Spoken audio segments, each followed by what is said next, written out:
exciting episode of the $1 Million Peddlers. I'm Papergoy, and hopefully you're watching this. That means it's a Monday haul video, bonus haul video. I've been going to a bunch of sales lately, church sales, estate sales, things like that, and they've been extremely mediocre. And by extremely mediocre, I mean I'm there and I pick up, one item for $2, it goes for $25. Of course, I'm going to buy those regularly because I'm at the sale anyway. Thank goodness I'm not going far out of my way to go to these sales. However, today we're gonna see what happens in just a random July. Last week was the 4th of July. This is the 11th of July. So the one flea market was not held last week. It's being held this week. Nice, beautiful day. We've had good weather lately, so I think there's gonna be a lot of people at the second flea market. So we're gonna be hitting 2 flea markets today. And again, usually the way the flea markets work up here, things are pretty good early on because people will be bringing out all their stock over the, that they accumulated over the winter, and things are pretty good right near the end of the season because everybody's blowing out their inventory. These are the dog days of summer, as they call them, and usually you're lucky to spend $30 to $40 at a sale because you see the same dealers week after week. You've picked through their inventory. Hopefully I have better news for you, and hopefully the deep dive at the end of this video is going to be really, really good, and there's going to be great, great treasures. But I kind of want to post this video as well just to show you what to expect if you're new to the business. Don't get discouraged. You got to show up every single week because all it takes is one dealer with new stuff that you haven't seen before, or one dealer that just wants to unload stuff cheap, and it makes the entire summer worth of trips worthwhile. So come on with us on this trip, and I will show you in the deep dive after what we ended up buying.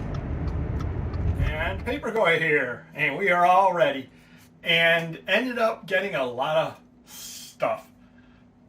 Nothing too great, but a lot of stuff priced right. And now that I'm starting to do the Facebook auctions, do check us out, Vintage Syndicate and Ephemera, every Monday at 4 o'clock. I'm beginning to buy with the thought of that as well, if the opportunity is right. And let me give you a perfect example. There was somebody set up at the second flea market, and I got all of this stuff right here, and I paid $10 for it. And you can't go wrong. Like Argosy magazines, these do sell. They don't fly off the shelf by any means, but they'll sell for $10 to $15 a piece after everything. Got 5 of them, maybe even a little bit more. 1960. I always do pick these up when I see them because they do sell. The Collier's World Atlas and Gazetteer, that's from I think 1939 if I remember right. It's got a little dirt there on the front, but still it'll sell because it's got the nice maps inside. Trust me when I tell you that. So people do want that kind of thing as well, so that'll sell as well. Did take one chance, although at this price it's really not much of a chance. These are all different safety manuals, including safe biking and things like that. And I just figured worst case scenario, throw them all together in one lot. Somebody would end up buying all of those. Just a few other miscellaneous things over there. Country music, Mini Pearl. Things like that, they will sell as well. I have no idea if this is good, bad, indifferent, but Snow White, somebody or other will want that. A couple of things that I ended up buying as well.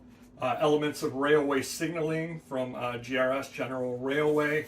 I figure somebody out there collects railroad stuff and will definitely be interested in something or other like that.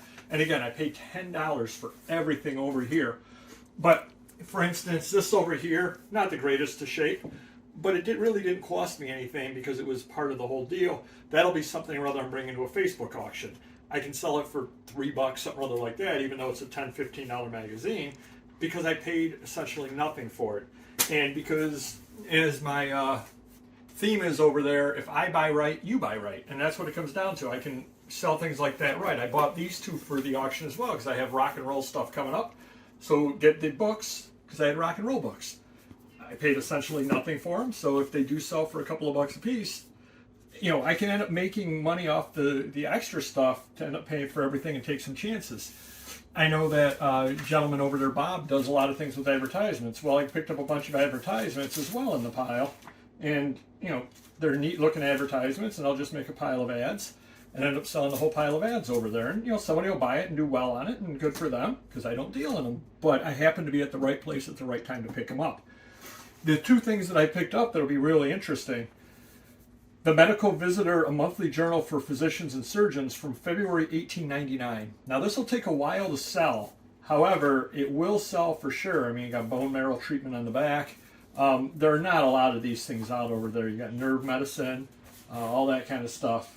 You don't find these very often, but when they sell, you can get $25 to $30 out of that alone. And the last interesting thing I bought there is the Drugless Road to Perfect Health. This book is worth its weight in gold.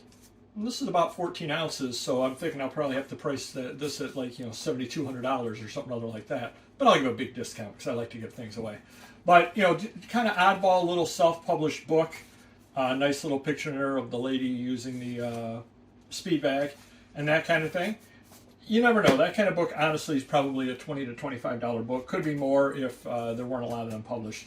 So pay $10 for all of this stuff over here. You can't go wrong. I did pick up a couple of other things I wanted to tell you about. This was, well, avant-garde. I did pick this up over here. Always buy the magazine when you can. It was $1. These go for $10 to $15 a piece, and they do sell. It's counterculture. That sells.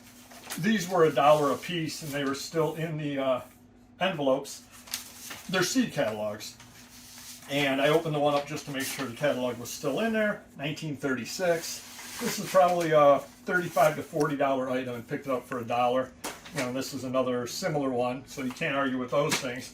And then the gentleman had one of these on his table, the man in his words case, which I picked it up, and it was all about farm machinery, and it was some kind of a, if you look here, there's a program that they had given a dedication day basically to him. And I started looking through a scrapbook the guy had, and he had a second one, and I said, hey, you wanted $1 for that one. Is this, great pictures in the back of the farm machinery. I said, is there a reason why this is separate in the scrapbook? He goes, no, it just fell in there. I said, do you mind selling me this one for $1 as well? He goes, no problem at all. So paid $1 each on those two over here, which you definitely can market because of the beautiful graphics, and I believe it's from the 1930s, so it's a nice little item right over, or 1940s, 1948. So it's a nice little item there. A couple of other things to keep your eyes open for. These were $1 a piece, big little books. They've got the blue spine, and if you look on the back, you can definitely tell they're early. And these are 7th print, 6th print, things like that. Not nothing incredible, but people do collect the various prints, and they're $10 to $15 a piece on these over here. Paid $1 each, and just because I didn't feel like going for change, spine is broken on this one over here, but it's $18.99. Helen's Babies. And I said people do buy things like this as well, and this is probably a $15 to $20 book as well. So I picked up $75 worth of books there for $5. Not bad when you're going around. Did go to another gentleman. Let me just break these up over here. He had items at 50 cents a piece. You got this over here, songbook. I always like to buy the contemporary songbooks. Baby Come Back. Baby Come Back. Probably get kicked off for that. But this was included in there, the last Whole Earth catalog. Now the cover is detached, but still these are $40 to $50 books, and I paid 50 cents on it. Various other things over here. You've got, horse racing, things like that. A little tip of what I look for in sheet music. Prize-winning song, songwriters contest, family theater, Rochester, New York. So this is a local one. And I'm out there and they wanted 50 cents on it. Large format. And I said, probably not a lot of these nationwide. So my thinking is it's got to be worth 20, 25 bucks. I may be completely wrong on that. But when you're standing out there, you're not going to look it up, especially at a price like that. You risk the 50 cents, figuring no matter what, it's $4 to $5. But it's probably more than that just because of the local theme. So I always look for local things. Various things all by myself. Now these are pretty neat over here. Waiting on the Queen of Hearts. This is great. These actually were put out by a local theater, and it's really neat cover on it. But they had different programs where they showed movies, and I've sold other ones from these over here at $10 to $15 a piece. Now they take a while to sell, but they do sell. Somebody who's a Max Linder collector would want something like that. and so on. I believe that's Rudolph Valentino there on the cover, and so on. So you definitely can sell things like this, and that's where having similar things throughout the years definitely helps.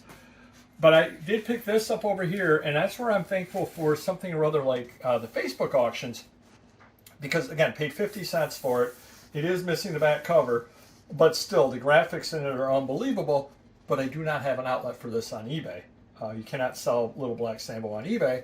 I'm going to end up offering it over at the Facebook auction, and offer it up at $4 or $5, something or other like that, and be making money on it.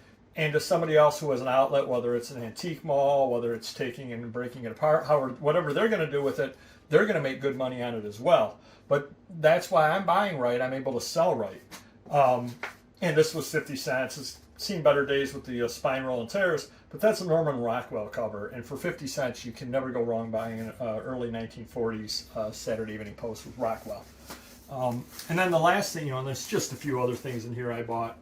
Just various sheet music like that. I'm going to put on Facebook and a couple of others and put something other like that up there because people like the covers, or maybe I'll do that one over on Whatnot. I don't know yet. But neat things over there. And then the last thing I got, I've told in the past about a gentleman who sells things for $1 a piece.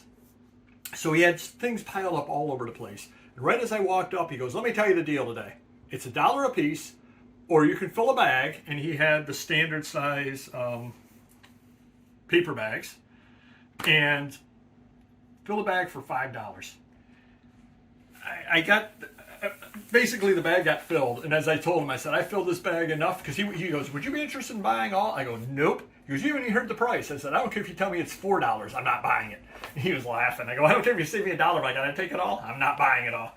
But like that'll sell for sure because the civil rights movement in there, that one alone, 1950s Post, they're not hot items by any means whatsoever, but they will sell. They'll take a while to sell, but I'll get 15 to 20 bucks each out of those. The various Posts, seem better shape, but for the rich they strip. Oh boy. This one I thought was really, really interesting. Bubbling Brown Sugar, which is a program. From the 1970s from the looks of it. I've never seen that before. I'm not even familiar with what it is, but I figure that's a nice little item over there for, for essentially nothing. And then things that I have sold before over at the Facebook, and I'll just save up and sell again. Things like circus programs, things like that, Ice Follies programs, etc. People will buy those, and then they had some older Life magazines as well. I went through and I took all of the war issues because those actually do sell and they're not bad. You got jazz magazines. This I thought was pretty cool. Chicago Blues Festival, which I never really took a look at as far as, I just kind of put it in there. Hunchback of Notre Dame, Disney sheet music, and so on. But again, you have to buy when you're able to buy. $5 for all of this stuff is just an unbelievable deal. But because of deals like that, I can bring the deals along to Facebook as well because I'm not going to be listing some of this stuff over on eBay, but I can move it over to people over there because I paid right on it. I have no idea if billboard art is good, not good. I don't have the slightest idea at all about it, but I'm into it right, and it caught my eye. It's a pretty interesting item over here. So what the heck? Just even to look through it, it's worth 12 cents or whatever it costs for room in the bag. So hopefully that helps you some. When you're out there at a place and the deals are there, you definitely do need to buy them. And having multiple places to get rid of them definitely will help. Like I would not have would not have bought all of this stuff if I were just relying on eBay or just relying on eBay and Amazon. Some things go best eBay, some Amazon, some Etsy. Some will go good at Whatnot, some at the Facebook auctions. So just kind of have a number of different places to buy, selling venues. And that'll definitely help you on the buying because you can buy things and suit them for the area where they would sell the best for you. Do hit the like button. We would really appreciate that, and we will see you next video.